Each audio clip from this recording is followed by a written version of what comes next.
श्रद्धा से श्राद्ध शब्द बना है। श्रद्धा पूर्वक किए हुए कार्य को श्राद्ध कहते हैं। सत्कार्यों के लिए, सत्पुरुषों के लिए आदर की, कृतज्ञता की भावना रखना श्रद्धा कहलाता है।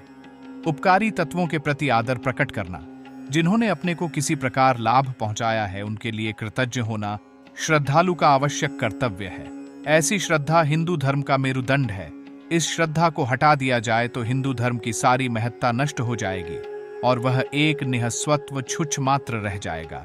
श्रद्धा हिंदू धर्म का एक अनिवार्य अंग है, इसलिए श्राद्ध उसका धार्मिक कृत्य है। माता पिता और गुरु के प्रयत्न से बालक का विकास होता है। इन तीनों का उपकार मनुष्य के ऊपर बहुत अधिक होता है। उस उपकार के बदले में बालक को इन तीनों के प्रति अटूट श्रद्धा मन में धारण किए रहने का शास्त्रकारों ने आदेश किया है।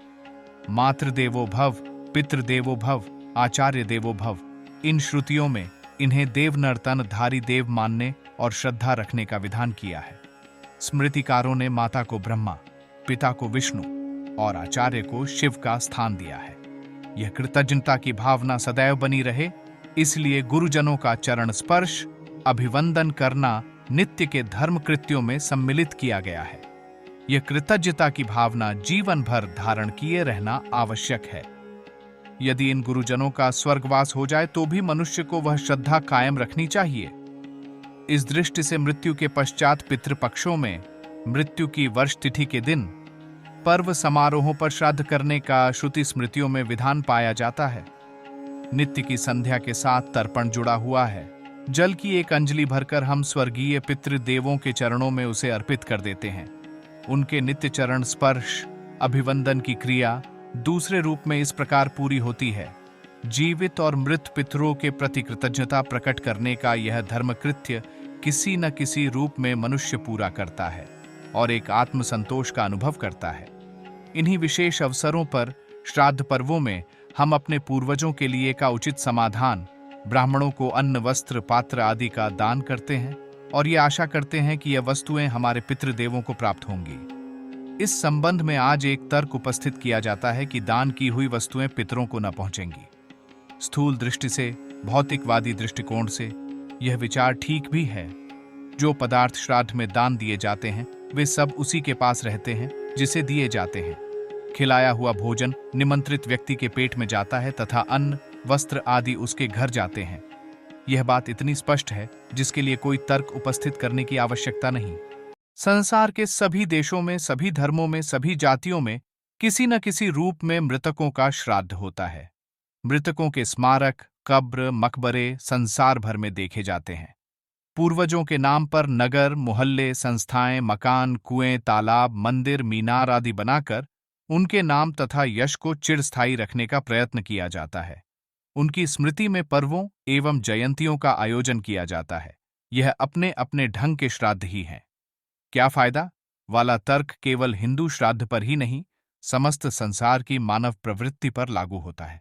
असल बात यह है कि प्रेम, उपकार, आत्मीयता एवं महानता के लिए मनुष्य स्वभावतः कृतज्ञ होता है और जब तक उस कृतज्ञता के प्रकट करने का प्रत्युपकार स्वरूप कुछ प्रदर्शन न कर ले तब तक उसे आंतरिक बेचैनी रहती है।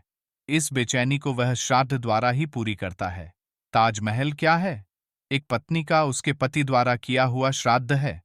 इस श्राद्ध से उस पति को क्या फायदा हुआ यह नहीं कहा जा सकता, पर इतना निश्चित है कि पति की अंतरात्मा को इससे बड़ी शांति मिली होगी।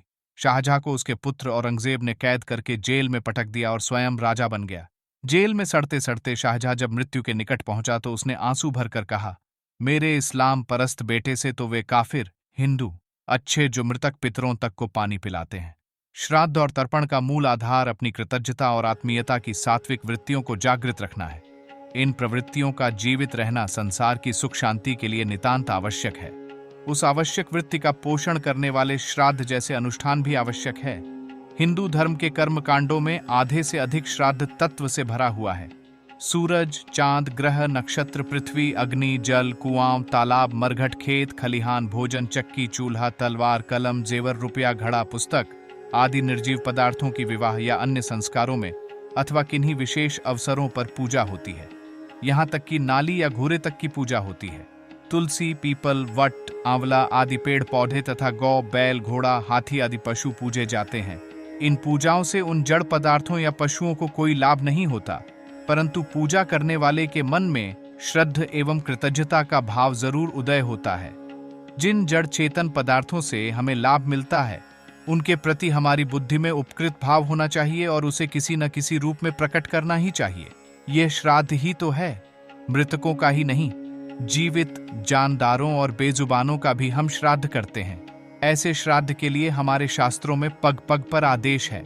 मरे हुए व्यक्तियों को श्राद्ध कर्म से कुछ लाभ होता है कि नहीं? इसके उत्तर में यही कहा जा सकता है कि होता है, अवश्य होता है। संसार एक समुद्र समान है जिसमें जल कणों की भांति हर एक जीव है। विश्व एक शिला है तो व्यक्ति उसका एक परमाणु। हर एक आत्मा जो जीवित या मृत रूप में इस विश्व में मौजूद है अन्य समस्त आत्माओं से संबद्ध है। संसार में कहीं भी अनीति, युद्ध, कष्ट, अनाचार, अत्याचार हो रहे हैं तो सुदूर देशों के निवासियों के मन में भी उद्वेग उत्पन्न होता है। जब जाड़े का प्रवाह आता है तो हर चीज ठंडी होने लगती है और गर्मी की आरतू में हर चीज की उष्णता बढ़ जाती है। छोटा सा यज्ञ करने से उसकी दिव्य गंध तथा दिव्य भावना समस्त संसार के प्राणियों को लाभ पहुंचाती है। इसी प्रकार कृतज्ञता की भावना प्रकट करने के लिए किया हुआ श्राद्ध समस्त प्राणियों में शांतिमयी सद्भावना की लहरें पहुंचाता है। यह सूक्ष्म भाव तरंगें सुगंधित पुष्पों की सुगंध की तरह तृप्तिकारक, आनंद और उल्लासवर्धक होती है। सद्भावना की सुगंध जीवित और मृतक सभी को तृप्त करती है। इन सभी में अपने स्वर्गीय पितर भी आ जाते। श्राद्ध करना चाहिए जीवितों का भी, मृतकों का भी। जिन्होंने अपने साथ में किसी भी प्रकार की कोई भलाई की है उसे बार बार प्रकट करना चाहिए, क्योंकि इससे उपकार करने वालों को संतोष तथा प्रोत्साहन प्राप्त होता है। वे अपने ऊपर अधिक प्रेम करते हैं और अधिक घनिष्ठ बनते हैं। साथ साथ एहसान स्वीकार करने से अपनी नम्रता एवं मधुरता बढ़ती है। उपकारों का बदला चुकाने के लिए किसी न किसी रूप में सदा ही प्रयत्न करते रहना चाहिए, जिससे अपने ऊपर रखा हुआ रणभार हल्का हो। जो उपकारी, पूजनीय एवं आत्मीय पुरुष स्वर्ग सिद्धार गए हैं उनके प्रति भी हमें कृतज्ञता रखनी चाहिए और समय समय पर उस कृतज्ञता को प्रकट भी करना चाहिए।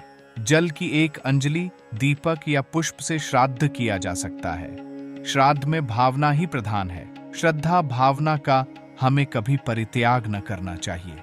श्रद्धा की परंपरा समाप्त हो जाने पर तो पिता को कैद कर लेने वाले औरंगजेब ही चारों ओर दृष्टिगोचर होने लगेंगे।